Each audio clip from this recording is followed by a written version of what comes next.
श्री गणेशाय नमः। बृहस्पतिवार व्रत कथा। दोहा। प्रथम गिरा गणपति सुमेरी गौरीपति अभिराम पवन तनय रघुवंश मणि मनमोहन घनश्याम। गुरु बृहस्पति की कथा जन जन बंदातार राम लग्न भाषा रचियो जनमन गण सुखसार। बृहस्पतिवार व्रत कथा की पहली कहानी।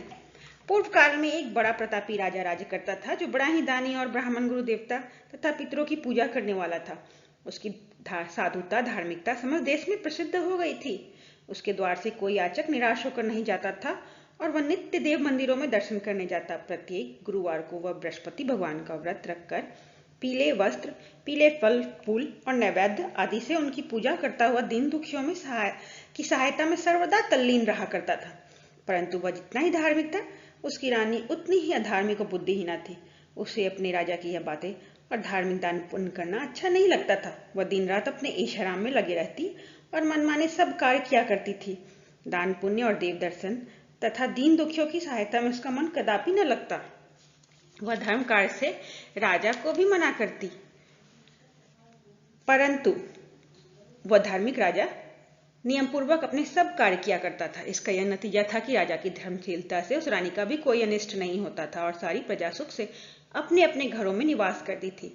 एक दिन राजा जब वन में शिकार को चला गया और रानी अपनी दासियों सहित घर पर निवास करती थी, तब संयोगवश उसी दिन वहां एक साधु का वेश धारण किए हुए बृहस्पति जी राजा के द्वार पर भिक्षा मांगने आ पहुंचे। उन्होंने राजद्वार पर आकर राजा की जय मनाई और भिक्षा की याचना की। राजा तो घर पर था नहीं। रानी ने कहा, हे साधु, जाइए, इस समय राजा यहाँ नहीं है जो भिक्षा और दान देते हैं। बिना उनके कौन देगा? साधु महाराज ने कहा, रानी जी, आप तो विद्वान ही हैं, मुझ भिक्षु को भिक्षा देने में आप भी समर्थ है। रानी ने कहा, महाराज, मैं इस तरह की झंझटों में नहीं पड़ना चाहती। इस दान पुण्य से मैं बहुत घबरा गई हूँ। व्यर्थ एक पवाड़ा खड़ा रहता है, फिर तो मुझे गृह के कामों से ही अवकाश नहीं मिलता।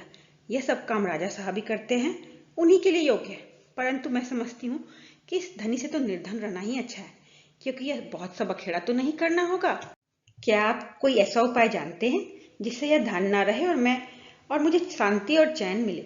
यदि आप जानते हो तो बतलावे। बृहस्पति भगवान ही तो वहां साधु बनकर आए थे।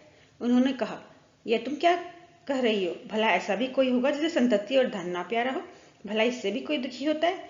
हे देवी, इन दो बातों की तो सभी को चाह रहती है। चाहे कोई धर्मात्मा हो या धर्मी, सभी धन की इच्छा करते हैं। इस धन की महिमा का तो मैं क्या कहूँ। ऋषि, धर्मात्मा और अधार्मिक सभी को धन की सब प्रकार से आवश्यकता पड़ती है। यदि तुमको भगवान ने धन दिया है तो उसका सदुपयोग करो। महात्मा कबीर ने कहा है, भूखे को भोजन, नंगे को चीर और प्यासे को नीर, इतना बाटे सत्य कबीर। तुम्हारे पास धन है तो भूखे मनुष्यों को भोजन कराओ, पौंसरे बिठाओ, जिनके वस्त्र ना हो उन्हें वस्त्र दो। इस प्रकार अन्न, वस्त्र, जल का दान करो। धर्मशाला बनवाओ, ताल तलैया, कुआं और बाग बगीचे बनवाओ, आम आंवला आदि के वृक्षों को लगवाओ और यज्ञ करो। साधु ब्राह्मणों को भोजन खिलाओ। जिनके पास धन नहीं हो उनकी सहायता करो, उनकी कुंवारी कन्याओं का विवाह कराओ। इस प्रकार कितने ही यहाँ दयादिक धर्म के कार्य है जिन्हें तुम कर सकती हो। भला यह क्या कहना कि सब धन नष्ट हो जावे और मैं चैन की सांस लूं? मैं तो सर्वप्रथम आपको यही कहूंगा कि इस प्रकार के कर्मों से अपने कुल और नाम को उज्जवल कर लो, इस मनुष्य जन्म को सार्थक कर लो। मनुष्य के अच्छे कर्म ही उसके लोक परलोक में सहायक होते हैं और अंत में जब शरीर त्याग करता है तब स्वर्ग को जाता है। वहां उसे नाना प्रकार की सुखों की प्राप्ति होती है। परंतु साधु महात्मा की इस बात का उस रानी पर कोई प्रभाव ना पड़ा। उसने कहा, नहीं महाराज, मुझे इतना धन नहीं चाहिए जिसे मैं इतना यत्न करके उठाऊं और रखूं तथा फिर उसे दान में दे डालूं। अथवा आपने जो कहा इतना पाखंड करूं। मुझे तो यूं ही समय नहीं मिलता और सारा समय इसी में नष्ट हो जाता है। महात्मा ने फिर कहा, हे देवी, बड़ी दुख की बात है जो तुम अपना ऐसा विचार प्रकट करती हो। अच्छा, यदि तुम्हारी यही इच्छा है तो सुनो। अब मैं तुम्हें जैसी युक्ति बतलाता हूँ वैसा ही करो, इससे तुम्हारी यह इच्छा पूर्ण हो जाएगी। बृहस्पतिवार के दिन तुम अपने सब घर को लिपवा लिया करो। स्नान करने से पहले अपने सिर के बालों को अच्छी तरह से धोकर स्नान किया करो। तुम्हारा राजा बृहस्पतिवार के दिन बाल बनवाया करे और भोजन में मांस मदिरा का सेवन किया करे तथा धोबी को बुलाकर वस्त्रों को धुलने के लिए दिया करो। 7 बृहस्पतिवार को यदि तुम ऐसा कर सकोगी तो तुम्हारा यह धन नष्ट हो जाएगा, इसमें कुछ भी संचय नहीं है। यह कहकर वह महात्मा तो चले गया और रानी ने इस बात को अपने मन में रख लिया। उसने बृहस्पतिवार के दिन वैसा ही किया। फिर तो बृहस्पति देव उस पर कुपित हो गए और 3 बृहस्पतिवार पूरा होते होते उसका राजपाट आदि सब नष्ट हो गया। यहाँ तक कि रानी के घर में खाने तक का ठिकाना न रह गया। उसके सुख चैन के दिन दूर हो गए। दोनों समय की कौन कहे, एक समय के खाने के लाले पड़ गए। तब राजा ने व्याकुल होकर रानी से कहा कि हे रानी जी, आप तो यहाँ रहिए, परंतु अब मुझसे यहाँ नहीं रहा जाएगा, क्योंकि यहाँ तो मुझको सब लोग जानते हैं, जिससे कोई उपाय से या कोई काम धंधा करके भी अपनी जीविका नहीं चला सकता। इसलिए किसी दूसरे देश में जाऊंगा, जहाँ मैं कोई खाने पीने का धंधा नौकरी करके अपने दिन व्यतीत करूंगा। कहा भी है, देश चोरी परदेश भिक्षा। शास्त्र में कहा है, दूर चले जाने पर मनुष्य के दुर्दिन दूर हो जाते हैं। यह कहकर राजा ने घर छोड़ दिया और दूर प्रदेश में चले गए। परंतु वहां से भी कुछ अच्छी बुद्धि ना प्राप्त हुई तो वो वन में जाकर लकड़ियां काटकर शहर में लाकर बेचते और उससे जो कुछ मिल जाता उसी को वो ले वह किसी तरह अपना पेट पालन कर लेते। इधर रानी भी अपने घर पड़े पड़े उपवास करती, कपड़े लत्ती फटियाल पड़ी रहती। किसी दिन इधर उधर से कुछ पा जाती तो खा लेती, नहीं तो केवल पानी पीकर ही सो रहती और मारे भूखे करवट बटल कर रात काट लेती। इस प्रकार उसकी यह दशा हो गई कि कई दिन तक उसे खाने को कुछ नहीं मिला और मारे भूख के दम घुटने लगा। तब उसने अपनी एक दासी को बुलाकर कहा, तुम हमारी पुरानी दासी हो, इस समय तुम हमारी इतनी सहायता करो कि हमारी बहन के यहाँ जाकर उससे हमारा दुख कहकर हमारे लिए सहायता के लिए कुछ अन्न मांग लाओ। हमारी बहन नेक और धनवान है, वह अवश्य ही हमारी सहायता करेगी। यदि वह कुछ सहायता कर देती तो हमारे कुछ दिन खाने को हो जाता, नहीं तो 10-5 सौ रुपये झड़ी मांग लाना। दासी उसकी बहन के घर गई। जिस समय वह दासी उसकी बहन के पास पहुंची, उस समय वह बृहस्पति जी का व्रत किए कथा सुनने को बैठी थी। उसने उसी समय कहा कि हे रानी, मैं आपकी बहन के पास से आई हूँ। आपकी बहन इस समय बड़े कष्ट में है, आप उनकी कुछ सहायता करें और नहीं तो 10-5 शेर बेझड़ी उनके लिए दे देवे तो कुछ दिन कट जाएंगे। दासी ने कई बार कहा, परंतु रानी ने ध्यान न दिया और कुछ न बोली, क्योंकि वह मौन भाव से एकाग्रचित होकर बृहस्पति भगवान की कथा सुनने में लीन थी। जब रानी कुछ न बोली तो वह मन में उदास हो अपने घर को लौट उस रानी के पास चली आई जिसने उसने भेजा था, और आकर रानी से कहा कि आपकी बहन तो बड़ी घमंडी है, वह सहायता और बेझड़ क्या देती, उसने तो मुझसे एक बात भी ना की। उसे सुन रानी ने कहा, यह उसका दोष नहीं है, यह सब अपने बुरे दिन की बात है। जब बुरे दिन आते हैं तब तृण भी पहाड़ बन जाता है और मित्र भी शत्रु हो जाते हैं, तथा कोई भी उस दुखी का साथ नहीं देता। इधर तो यह बात हुई, उधर जब वह रानी बृहस्पति जी की कथा सुनकर उठी तो उसे ख्याल हुआ कि मेरी बहन की दासी आई थी और व्रत की कथा सुनने में मैंने उससे कुछ बात भी नहीं की। इस बात को विचार कर वह किंचित शांत रही और भाव भक्ति से पूर्ण सप्रेम विष्णु जी का पूजन किया। उसने भगवान की पूजा की। विसर्जन कर वह सीधे अपनी बहन के घर गई और कहा कि हे बहन, तुम्हारी दासी मेरे पास गई थी, परंतु मैं बृहस्पति भगवान का व्रत किए बैठी थी और मौन भाव से कथा सुन रही थी। इस कथा में जब तक कथा पूरी ना हो जाए बोला नहीं जाता और ना ही वहां से उठा ही जाता है। इस कारण वह लौट आई और कहा, बहन, उसे आपने मेरे पास किस लिए भेजा था? रानी बोली, बहन, मेरे पास अन्न नहीं था।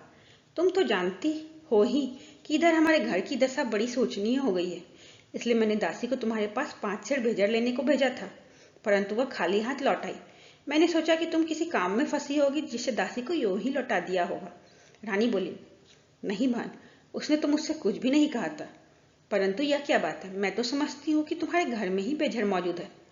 तुम अपने घर में जाकर फिर देखो। अपनी बहन के ऐसा कहने पर जब रानी ने घर में जाकर देखा तो भेजर से एक भरा हुआ घड़ा मिल गया। अब तो वह रानी और बांदी बहुत ही खुश हुई। बांदी ने कहा, हे रानी, यह तो भोजन के अभाव में हम लोग नित्य ही व्रत करते हैं, इसलिए मेरी समझ में आता है यदि हम लोग इनसे व्रत विधि और कथा पूछ ले और किया भी करे तो कोई हानि नहीं है। रानी ने कहा, कोई हानि नहीं है, अवश्य ही पूछ लिया जाए। रानी ने अपनी बहन के समीप बैठकर पूछा, हे बहन, बृहस्पति जी के व्रत का क्या विधान है और यह व्रत कैसे किया जाता है? उस धार्मिक रानी ने कहा, बहन, बृहस्पति भगवान की कथा में कोई विशेष झंझट नहीं करनी पड़ती, केवल चने की दाल और मुनक्का से विष्णु भगवान का केले में जड़ में पूजन करना चाहिए तथा वह दीप दान भी करे, अर्थात दीपक जलावे। उस दिन पीला भोजन करे और कहानी सुने। ऐसा करने से गुरु बृहस्पति प्रसन्न होते हैं। उनकी प्रसन्नता से अन्न, धन और पुत्र की प्राप्ति होती है तथा मनुष्य की सब कामनाएं पूर्ण हो जाती है। यह सुनकर वह रानी और दासी दोनों ने निश्चय किया कि बृहस्पति जी का व्रत अवश्य करेंगे। जब 7 दिन के बाद बृहस्पति का दिन आया तो उन दोनों ने व्रत किया। तब चना और गुड़ कहाँ से मिले? इसके लिए उन्होंने घुड़साल में प्रवेश किया और वहां से जाकर चना और गुड़ बीन कर ले आई और उस चने की दाल बनाकर गुड़ सहित जाकर केले के जड़ में विष्णु भगवान की पूजा की। इस प्रकार उन्होंने व्रत कर लिया, परंतु पीला भोजन कहाँ से प्राप्त हो। बेचारी रानी और दासी दोनों ही बड़ी दुखित हुई, परंतु व्रत के प्रभाव से भगवान बृहस्पति तो बड़े प्रसन्न थे, इसलिए थालों में पीला भोजन लिए भगवान स्वयं उपस्थित हुए और दासी को देकर बोले, यह तुम्हें और तुम्हारी रानी दोनों के लिए है, अब इसी का भोजन करना। दासी प्रसन्न हो वह भोजन रानी के पास ले गई और सब बातें कहकर भोजन दिया। बांदी और रानी दोनों ने बड़ी प्रसन्नता से भोजन किया। फिर तो वह हर बृहस्पतिवार को व्रत रखती और देवगुरु बृहस्पति के लिए भगवान विष्णु की पूजा करती। इस पूजा से वह फिर रानी हो गई और उसके घर में ज्यों की त्यों सारी संपदा भर गई और दासी भी बड़ी धनवान हो गई। परंतु ब्रह्मा के लेख और कर्म की रेखा को मिटाना बड़ा कठिन होता है। रानी फिर आलसी हो गई। तब दासी ने कहा, देखो रानी, तुम पहले भी इसी प्रकार का आलस्य करती थी जिससे सब कुछ नष्ट हो गया। बहुत परिश्रम के बाद तुम्हारे ये सुदिन लौटे हैं, अब फिर वही आलस्य ना करो। दीन जनों को दान देकर सब पुण्य कर्म करो। भूखे को भोजन, प्यासों को पानी और पौसरे बिठाओ। ब्राह्मणों को दान मान सम्मान और भोजन दो। रानी ने फिर खूब सुकर्म किया, उसका यश फैल गया। वह अपने पति राजा के लिए चिंता में पड़ी थी कि राजा कैसे होंगे। उसने गुरु बृहस्पति जी से राजा के मिलने की प्रार्थना की। भगवान ने रात्रि में राजा को स्वप्न दिया। राजा प्रातःकाल होते ही अपने देश को चला। मार्ग में उसकी बृहस्पति जी से भेंट हो गई। उन्होंने राजा से अपना व्रत करने को कहा। व्रत में चने की दाल, गुड़ और केले के वृक्ष में भगवान विष्णु की पूजा करने को कहा। राजा ने कहा, मैं तो लकड़हारे का काम करता हूँ, इतना पैसा कहाँ से पाऊंगा जो यह सब विधि विधान से करूंगा। साधु के वेश में आए।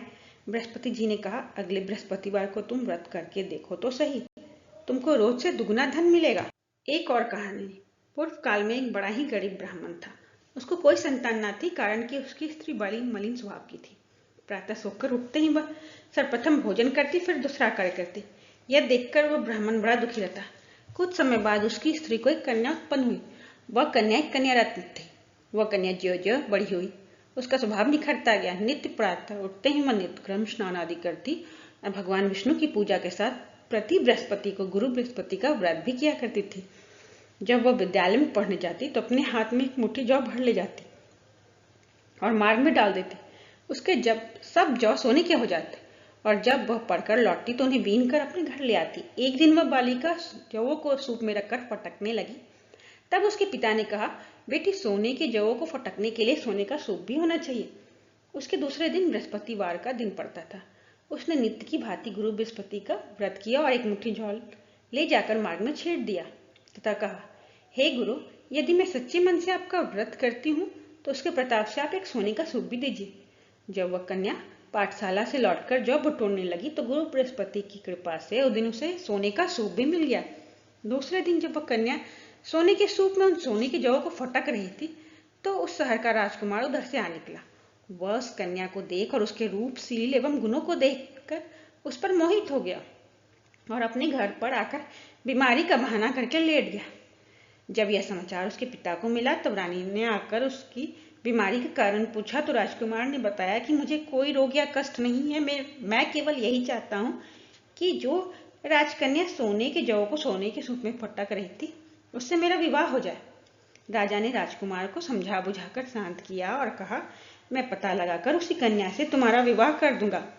राजकुमार ने कन्या के घर का पता बतलाया। राजा का मंत्री उस ब्राह्मण के पास गया और सब समाचार कहा। ब्राह्मण ने सविधि अपनी कन्या राजकुमार को दे दी।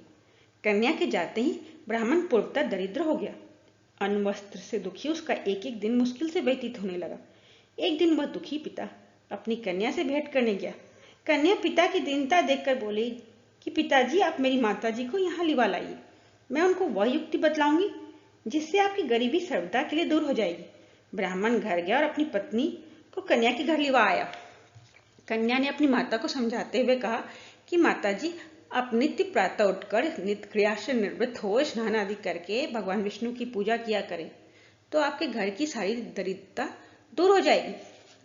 परंतु उसने ध्यान नहीं दिया और पहले की भांति उठकर बच्चों को जूठन खा लेती और पूजा के समय कह देती कि मैं तो भोजन कर चुकी हूँ। यह सब सुनकर जो पुत्री थी उसको बड़ा दुख हुआ तो उसने आकर अपनी माँ को काल कोठरी में बंद कर दिया और प्रातः निकालकर स्नान, पूजा, पाठ आदि कराया। इससे उस ब्राह्मणी की बुद्धि ठीक हो गई और वो बृहस्पतिवार का व्रत करने लगी। बृहस्पति भगवान के व्रत से वह ब्राह्मण धनवान और सुखी हो गया तथा मरने पर वे पति पत्नी स्वर्ग को सुख को प्राप्त हुए। इधर वह राजा जो लकड़हारे का कार्य करके अपनी जीविका चलाता था और साधु महात्मा के कथन से जब बृहस्पति का व्रत किया तो उसके लकड़ी के व्यापार में दुना चौगुना लाभ होने लगा। परंतु किसी एक दो बृहस्पतिवार का व्रत उसने नहीं किया तो गुरु बृहस्पति की नाराजगी से उसे बड़ा कष्ट हुआ। एक दिन उस नगर के राजा ने यज्ञ किया जिसमें उसने यह घोषणा कर दी कि कोई मनुष्य अपने घर भोजन ना करे, ना अग्नि जलावे, सभी मेरे घर आकर भोजन करे। जो इस आज्ञा का पालन नहीं करेगा उसे फांसी पर लटका दिया जाएगा। राजा आज्ञा से सभी भोजन करने गए। यही एक लकड़हारा कुछ देर से पहुंचा, इसलिए राजा उसे अपने घर लिवा गए और जब भोजन करा रहे थे तो रानी की दृष्टि खोटी पर पड़ी जिस पर नलक्खा हार लटका हुआ था। वह न दिखा। रानी ने सोचा कि किसी मनुष्य ने हार चुरा लिया। फिर तो उसी समय उसको जेल खाने में डाल दिया गया। जब राजा जेल खाने में गया तो विचार करने लगा कि यह तो ना जाने में से किस जन्म का दुष्कर्म था जिससे मुझे यह दुख प्राप्त हुआ है। उसी समय बृहस्पति जी साधु के वेश में उसके समक्ष आए और कहा कि तुमने बृहस्पति जी का व्रत नहीं किया, इसी से तुमको यह व्रत दुख प्राप्त हुआ है। खैर, अब कल ही बृहस्पतिवार है, इसी जेल खाने के फाटक पर तुमको पड़ा हुआ 4 पैसा मिलेगा, उसी से तुम व्रत कर लेना। और उधर राजा को स्वप्न दिया कि हे राजा, तुमने जिस व्यक्ति को जेल खाने में भेजा है वह सर्वथा निर्दोष है, वह राजा है, उसको छोड़ दो। रानी का हार खूंटी पर है, यदि नहीं छोड़ेगा तो तुम्हारा राज्य नष्ट हो जाएगा। राजा ने स्वप्न देखकर सवेरे उठकर देखा तो हार खूंटी पर दिखाई दिया।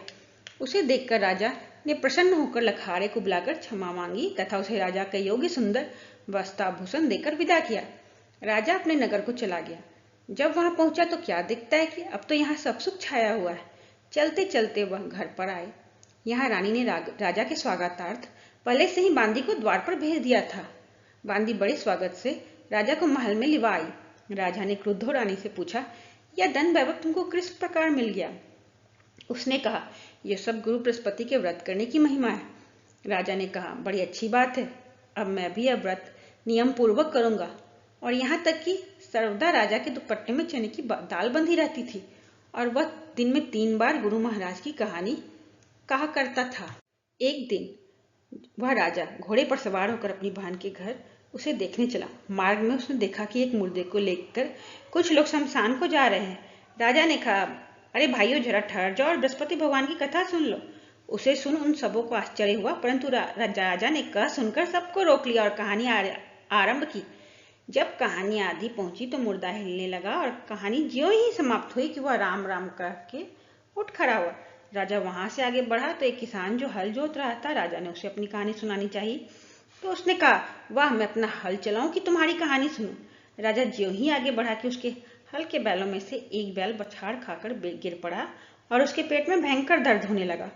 उसी समय उसकी माँ उसके जलपान के लिए रोटी और पानी लेकर आई तो उसके पेट में दर्द होता पाया और जब पूछा तो बेटे ने सब बात कह सुनाई। बुढ़िया ने दौड़कर उस घुड़सवार राजा को बुलाया और कहा कि मैं आपकी कहानी सुनूंगी, मुझे सुनाओ। राजा बुढ़िया के खेत पर कहानी सुनाने को लौट आया और ज्यों ही कहानी कहने लगा कि उस किसान का बैल उठ खड़ा हुआ तथा किसान के पेट का दर्द भी बंद हो गया। राजा अपनी बहन के घर आया। बहन ने उनका बड़ा स्वागत किया। समाचारों के आदान प्रदान तथा परस्पर वार्तालाप करते हुए सुख से सोकर सबने रात्रि व्यतीत की। दूसरे दिन सवेरा होने पर राजा उठा तथा अन्य सभी लोग उठकर अपने काम काज में लगे। जब राजा, जो गुरु बृहस्पति का बड़ा ही भक्त था, उसने अपनी बहन से कहा कि हे बहन, बृहस्पति देव की कथा किसी ऐसे मनुष्य को सुनाना चाहता हूँ जिसने भोजन ना किया हो। बहन ने कहा, भैया, यहाँ बहुत तड़के सब लोग भोजन कर लेते हैं, फिर भी मैं तलाश करती हूँ। उसने देखा कि पड़ोस में जो कुम्हार रहता है उसका बेटा बहुत बीमार था, जिसे 3 दिन से उसके घर वालों ने मारे दुख के भोजन नहीं किया था। रानी ने कुम्हार से कहा कि तुम मेरे भाई से गुरु बृहस्पति की कहानी सुन लो, क्योंकि तुम लोगों ने अभी तक भोजन जलपान कुछ भी नहीं किया। कुम्हार ने कहा, बहुत ठीक, राजा से कहानी सुनने को आया। राजा ने उसके घर जाकर गुरु बृहस्पति की कहानी सुनाई। उसके प्रताप से उसके लड़के की सारी बीमारी दूर हो गई और उसे आराम हो गया। लोग राजा से प्रार्थना करने लगे। दूसरे दिन जब राजा अपने घर को चलना चाहा तो उसने अपनी बहन से भी चलने को कहा। बहन ने अपनी सास से ज्यों ही आज्ञा मांगी तो उसने कहा, अच्छा तू जा, परंतु अपने बच्चे लोग को ना ले जाना, क्योंकि तेरा भाई संतान रहित है। जब बहन ने अपने भाई से कहा कि भैया मैं तो चलूंगी, परंतु बच्चे लोग नहीं जा सकेंगे क्योंकि माताजी की आज्ञा नहीं है। राजा बोला, जब बच्चे ही नहीं जाएंगे तब तुम ही चलकर क्या करोगी। निदान राजा अपने घर को लौट आए और राजा ने अपनी रानी से कहा कि मैं संतानहीन हूँ, जिसे लोग मुझसे परहेज करते हैं। रानी ने कहा, घबराइए नहीं, बृहस्पति भगवान की कृपा से हमें भी संतान की प्राप्ति होगी। फिर तो उसी रात्रि में राजा को संतान प्राप्त होने के लिए स्वप्न हुआ। रानी गर्भवती हुई और ठीक 9वें महीने में उसे पुत्र की प्राप्ति हुई। रानी की बहन भी आई और वे सब लोग जो उनके संतानहीन होने से घृणा करते थे, वे लज्जित हुए और घर आकर खान पान में सम्मिलित हो राजा रानी को बधाई देने लगे। इस प्रकार बृहस्पतिवार का व्रत करने से गुरु बृहस्पति मनुष्य की सब मनोकामनाएं पूर्ण कर देते। बोलो बृहस्पतिवार भगवान की जय, विष्णु भगवान की जय, श्री बृहस्पति देव भगवान की जय।